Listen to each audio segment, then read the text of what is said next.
जब इंद्र को इस बात का पता चला तो उन्होंने क्रोध में विश्वरूप की हत्या कर दी। उसी प्रकार विश्वकर्मा भी एक पद है। साथ ही उन्होंने ब्रह्मदेव के एक और अस्त्र जिसका नाम कांडिका है, ये वही प्रभास थे जिन्हें श्राप मिला था और वो भीष्म के रूप में पृथ्वी पर जन्मे। इसी का प्रयोग करते हुए उन्होंने भगवान विष्णु के लिए सुदर्शन चक्र, वे भी जानते थे कि यदि उनका पुत्र जीवित रहा, अब तक कुल 5 विश्वकर्मा हो चुके हैं जिन्हें विश्वकर्मा का अवतार भी बताया जाता है। तब ब्रह्मदेव की आज्ञा से विश्वकर्मा ने सूर्य की किरणों को काट छांट कर विश्वकर्मा द्वारा बनाए गए वज्र से ही देवराज इंद्र ने उनके ही पुत्र का वध किया। नमस्कार मित्रों, मैं नीलाभ एक बार फिर से धर्म संसार पर आप सभी का स्वागत करता हूँ। 2 दिनों के पश्चात विश्वकर्मा पूजा का पर्व है, इसीलिए सर्वप्रथम तो आप सभी को विश्वकर्मा पूजा की हार्दिक शुभकामनाएं। कदाचित इस संसार में ऐसा कोई होगा जो देव विश्वकर्मा के नाम से परिचित ना हो। यदि रचना की बात की जाए तो परमपिता ब्रह्मा के बाद यदि कोई नाम है तो वो विश्वकर्मा ही है। अन्य देवताओं से उलट विश्वकर्मा जी का वर्णन लगभग हर पुराणों में हमें कहीं ना कहीं मिलता है। यहाँ तक कि वैदिक ग्रंथों विशेषकर ऋग्वेद में उनका विस्तृत वर्णन किया गया है। ऋग्वेद के 10वें मंडल में उन्हें पृथ्वी, जल, प्राणी आदि का निर्माता कहा गया है। तो जो स्थान पौराणिक ग्रंथों में भगवान ब्रह्मा का है, एक तरह से कुछ वैसा ही स्थान उन्हें दिया गया है। वाजस्नेय संहिता में उन्हें सर्वद्रष्टा प्रजापति कहा गया है। वहीं शतपथ ब्राह्मण के अनुसार उन्हें विधाता प्रजापति कहा गया है। महाभारत और पुराणों में जैसा कि हम जानते हैं, विश्वकर्मा को देवशिल्पी और स्वयंभू मनु के मनवंतर का शिल्प प्रजापति कहा गया है। कई स्थानों पर ऐसी भी मान्यता है कि जैसे इंद्र और सप्तर्षि एक पद है और विभिन्न चतुर्युगों और मनवंतरों में उस पद पर अलग अलग व्यक्ति आसीन होते हैं, उसी प्रकार विश्वकर्मा भी एक पद है जिनका वर्णन अनेक मनवंतरों के संदर्भ में मिलता है। विश्वकर्मा के विषय में जो सबसे प्रारंभिक वर्णन हमें मिलता है वो वैदिक काल में 8 वसुओं में से एक प्रभास से जुड़ी हुई है। ये वही प्रभास थे जिन्हें श्राप मिला था और वो भीष्म के रूप में पृथ्वी पर जन्मे। प्रभास का विवाह वरस्त्री नामक कन्या से हुआ जो देवगुरु बृहस्पति की बहन थी। वरस्त्री ने अनेकों योग साधनाएं की और इसी कारण वे योग सिद्धा के नाम से विख्यात हुई। इन्हीं दोनों के पुत्र हुए त्वष्टा, जो आगे चलकर विश्वकर्मा कहलाए। समय आने पर त्वष्टा का विवाह रचना नाम की कन्या से किया गया जो महान विष्णु भक्त प्रहलाद की पुत्री थी। इन दोनों के एक पुत्र थे जिनका नाम था विश्वरूप। जहाँ तक उनके विश्वकर्मा नाम की उत्पत्ति का प्रश्न है तो वो परमपिता ब्रह्मा से जुड़ा हुआ है। यजुर्वेद में लिखा गया है कि विश्वम कर्मम यस्य सह सा विश्वकर्मा, अर्थात सभी कर्म और क्रिया जिसके द्वारा सृजित की गई हो उसे विश्वकर्मा कहते हैं। तो ये शब्द एक प्रकार से भगवान ब्रह्मा के लिए है क्योंकि वे ही इस ब्रह्मांड के सर्वश्रेष्ठ रचयिता है। कदाचित इसके बाद ही सबसे उत्कृष्ट रचनाकार या शिल्पी को विश्वकर्मा का पद प्राप्त होना आरंभ हुआ। विश्वकर्मा को सर्वोच्च कोटि का शिल्पी माना जाता है।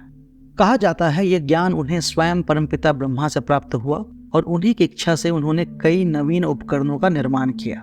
यही नहीं, उन्हें सौर ऊर्जा और उसके विज्ञान का पूर्ण ज्ञान था। इसी का प्रयोग करते हुए उन्होंने भगवान विष्णु के लिए सुदर्शन चक्र, महादेव के लिए त्रिशूल और देवराज इंद्र के लिए विजय नामक रथ का निर्माण किया। उन्होंने विश्वकर्मा वास्तुशास्त्र नाम के ग्रंथ की रचना भी की। आदिकाल में विश्वकर्मा ने ही भगवान ब्रह्मा के सर्वमेघ यज्ञ का अनुष्ठान किया था। इन्होंने ही इंद्र के लिए इंद्रलोक और सुतल नामक पाताल बनाया था। विश्वकर्मा ने ही प्राचीन राक्षसों के लिए लंका नगरी, हस्तिनापुर और श्री कृष्ण के लिए द्वारिका नगरी का निर्माण किया। कुबेर का अद्वितीय पुष्पक विमान भी उन्होंने ही बनाया था। इन्होंने ही भगवान शिव और माता पार्वती के विवाह का मंडप, कुबेर की अलकापुरी, शिवलोक, ब्रह्मलोक, इंद्रपुरी, यमपुरी, वरुणपुरी, सुदामापुरी और अनेकों अन्य पुरियों का निर्माण किया। देवताओं के अस्त्रों का निर्माण भी उन्होंने ही किया था। साथ ही उन्होंने ब्रह्मदेव के एक और अस्त्र जिसका नाम कांडिका है उसका भी निर्माण किया।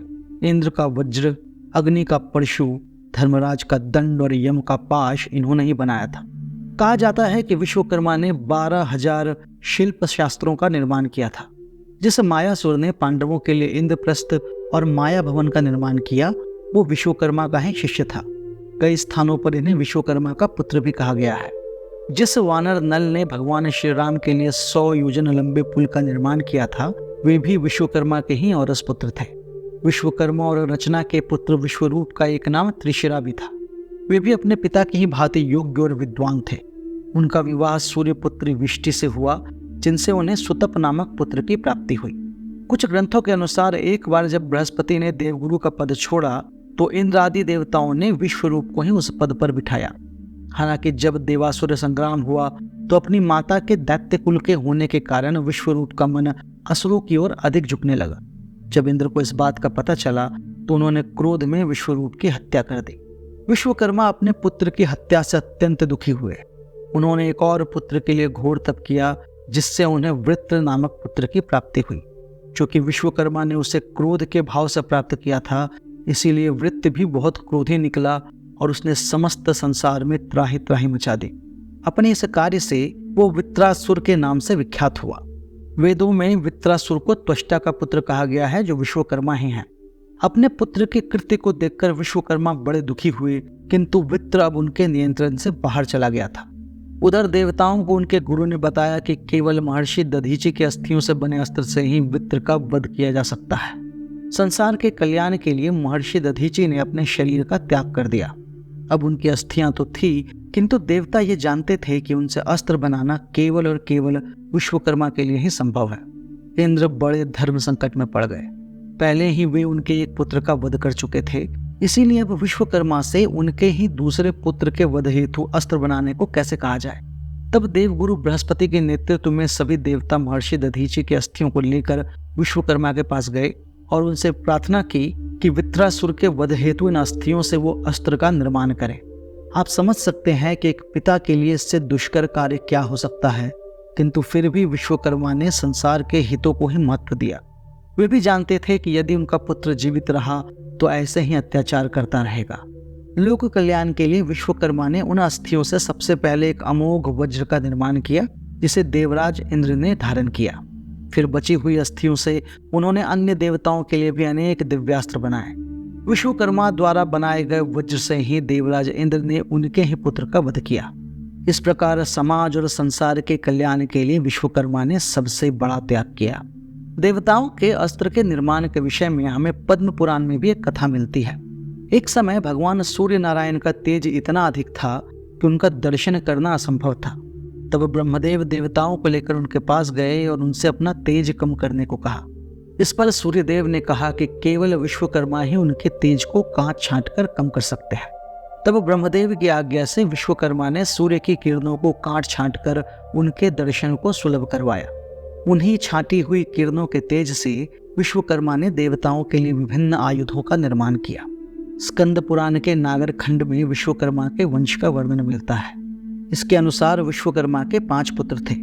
उनके पहले पुत्र का नाम था मनु। ये मनु ब्रह्मा जी के पुत्र स्वयंभू मनु नहीं है। मनु को लोहे की कला का अधिष्ठाता माना जाता है। इनका विवाह महर्षि अंगिरा की पुत्री कांचना के साथ हुआ। इन्हीं के वंश में अग्निगर्भ, सर्वतोमुख और ब्रह्म ऋषियों का जन्म हुआ। विश्वकर्मा के दूसरे पुत्र थे मैं।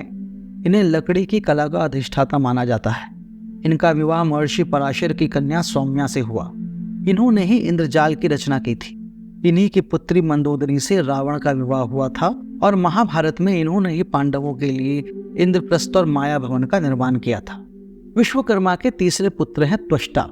इन्हें ताम्र अर्थात तांबे की कला का अधिपति माना जाता है। इनका विवाह ऋषि कौशिक की कन्या जयंती के साथ हुआ। विश्वकर्मा के चौथे पुत्र हैं शिल्पी। इन्हें पत्थर की कला का जनक माना जाता है। इनका विवाह महर्षि भृगु की कन्या करुणा के साथ हुआ था। विश्वकर्मा के 5वें और अंतिम पुत्र हैं देवज्ञ। इन्हें स्वर्ण कलाओं का अधिष्ठाता माना जाता है। इनका विवाह महर्षि जैमिनी की कन्या चंद्रिका के साथ हुआ। इन 5 पुत्रों के अतिरिक्त विश्वकर्मा की 5 कन्याएं भी बताई गई है। ये हैं रिद्धि, सिद्धि, ऊर्जस्वती, संज्ञा एवं पद्मा। इनमें से रिद्धि और सिद्धि का विवाह श्री गणेश के साथ हुआ। ऊर्जस्वती का विवाह मनुपुत्र प्रियव्रत के साथ हुआ। संज्ञा का विवाह सूर्यदेव के साथ और पद्मा का विवाह शुक्राचार्य के साथ हुआ। एक अन्य कथा के अनुसार विश्वकर्मा के जन्म की एक अलग कथा मिलती है। इसके अनुसार भगवान नारायण की नाभि से परमपिता ब्रह्मा प्रकट हुए। ब्रह्मा के पुत्र धर्म हुए और धर्म का विवाह वस्तु नामक कन्या से हुआ। इनसे उन्हें वास्तुदेव नाम के पुत्र हुए। वास्तुदेव का विवाह अंगिरसी नाम की कन्या से हुआ, जिनसे विश्वकर्मा का जन्म हुआ। यदि हम वैदिक काल और पौराणिक काल के विश्वकर्मा को देखें तो इनके कुल और वंश वर्णन में हमें थोड़ा अंतर मिलता है। पौराणिक मान्यताओं के अनुसार अब तक कुल 5 विश्वकर्मा हो चुके हैं, जिन्हें विश्वकर्मा का अवतार भी बताया जाता है। इनमें से पहले हैं विराट विश्वकर्मा, इस सृष्टि के रचयिता अर्थात ब्रह्मा जी का ही एक रूप है। दूसरे हैं भुवन विश्वकर्मा, ये महर्षि अंगिरा के वंश में उत्पन्न हुए थे। ब्रह्मा के मानस पुत्रों और सप्तर्षियों में से एक महर्षि अंगिरा हुए। उनके 5 पुत्र हुए, बृहस्पति, वामदेव, रहुगण, उत्थत्य और आपथ।